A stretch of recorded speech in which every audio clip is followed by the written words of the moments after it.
Hello, I'm Richard Ridge for Broadway World. Cameron Mackintosh's acclaimed new production of Boublil and Schonberg's legendary musical, Miss Saigon, is back in New York at its original home here at the Broadway Theater, where it will open on March 23rd, and we dropped by to meet the company. Welcome to Dreamland! The heat is on in Saigon. The girls are ready to screw. One of these sticks here will be Miss Saigon. And since we're stuck here in hell, what's a soldier to do? The dream I long to fight. The movie and my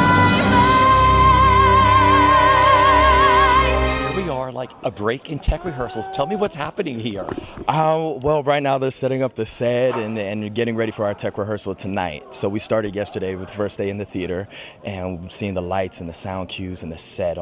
The whole world is coming together around us, and it's really beautiful. So what's it like living in the world of Miss Saigon? Sad, to be honest, but also uplifting, because you thinking about the ultimate sacrifice for somebody, and it's a love story despite the circumstances, and it's really wonderful to be in, and the whole cast is really great to hold each other together, and we really trust each other to really go there and to really live truthfully in the circumstance. This was my very first Broadway show I ever saw in this theater. It was I think it was 99, and I was sitting somewhere probably very close to where we're standing right now. So I'm thrilled. Isn't it great? You come full circle. Now you play Ellen. I know. I can't believe it. It was such a crazy opportunity to come up, and when I went into my first audition, Leia Salonga's mom had told me when we were in Allegiance together. She said, "You need to play Ellen. You are perfect for Ellen."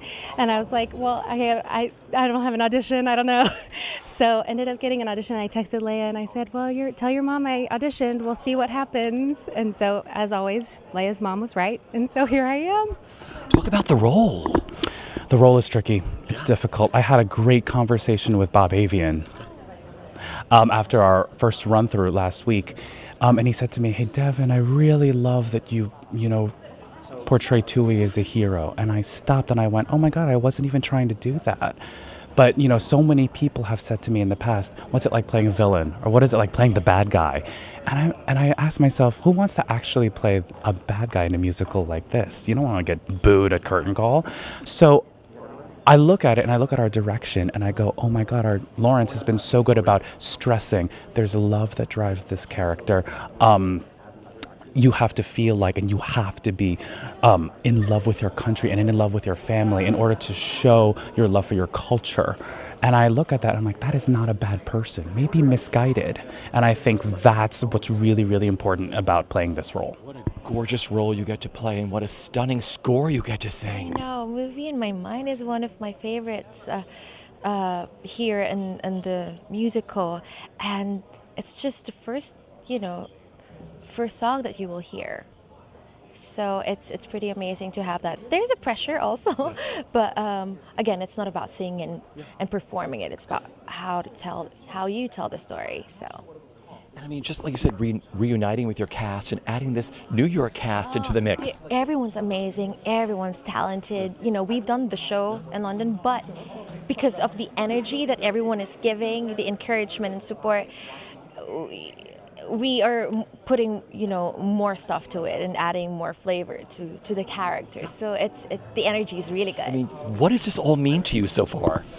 It means the world. I did the show in London for a year, and that was amazing. But the thing about doing it here is that the history is so recent, right? It's like 40 years ago that this stuff was happening, So there's going to be people sat in the audience that were there, that know about the history directly, So there's a little bit of pressure, but it's an excitement, and I hope that we respect the history and do it justice. And talk about the role, what you love about him, and singing this incredible score. Well, the thing about this show and this part is I think that the singing has to be secondary. You have to respect the story and you have to make that the priority, not sounding pretty, you know. There are certain times when you're singing Last Night of the World where you've just got to, people just want to hear it nice, you know, that's just a romantic song, but overall I think the story has to be told.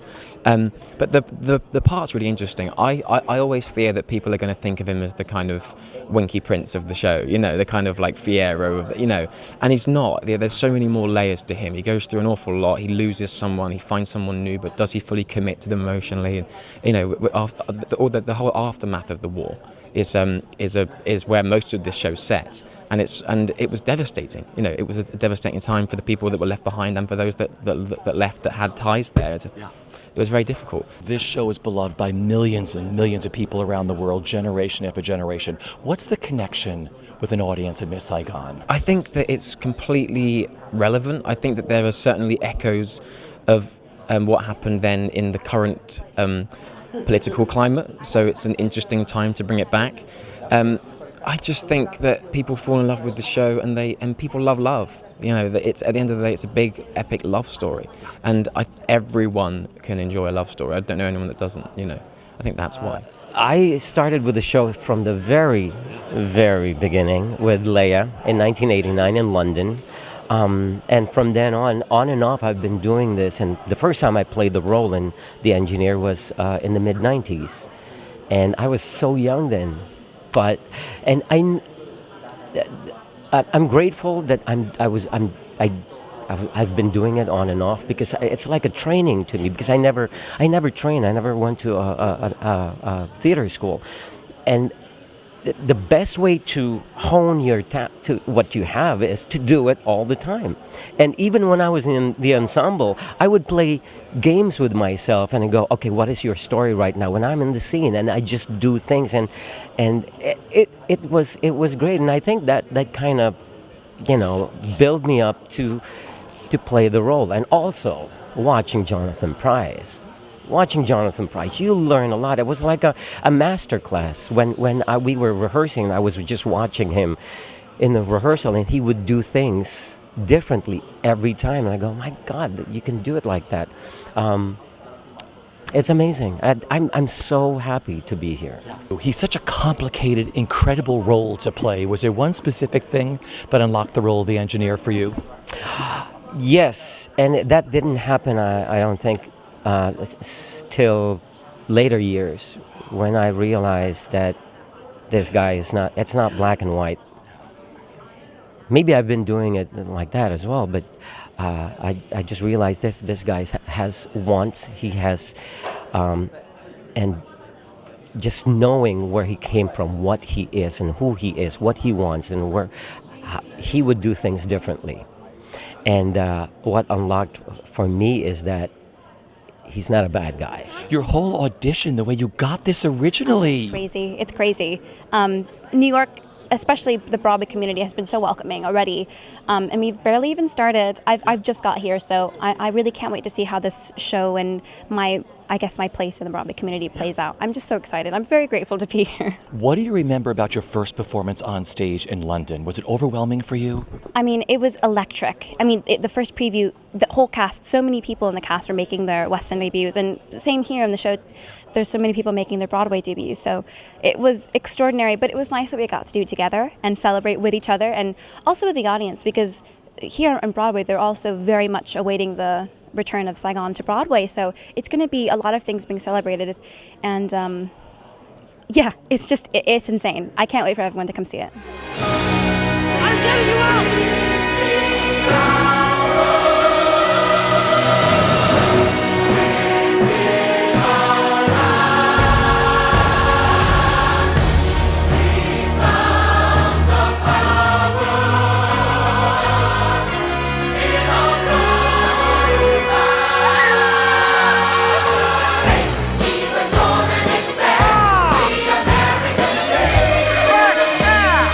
Is this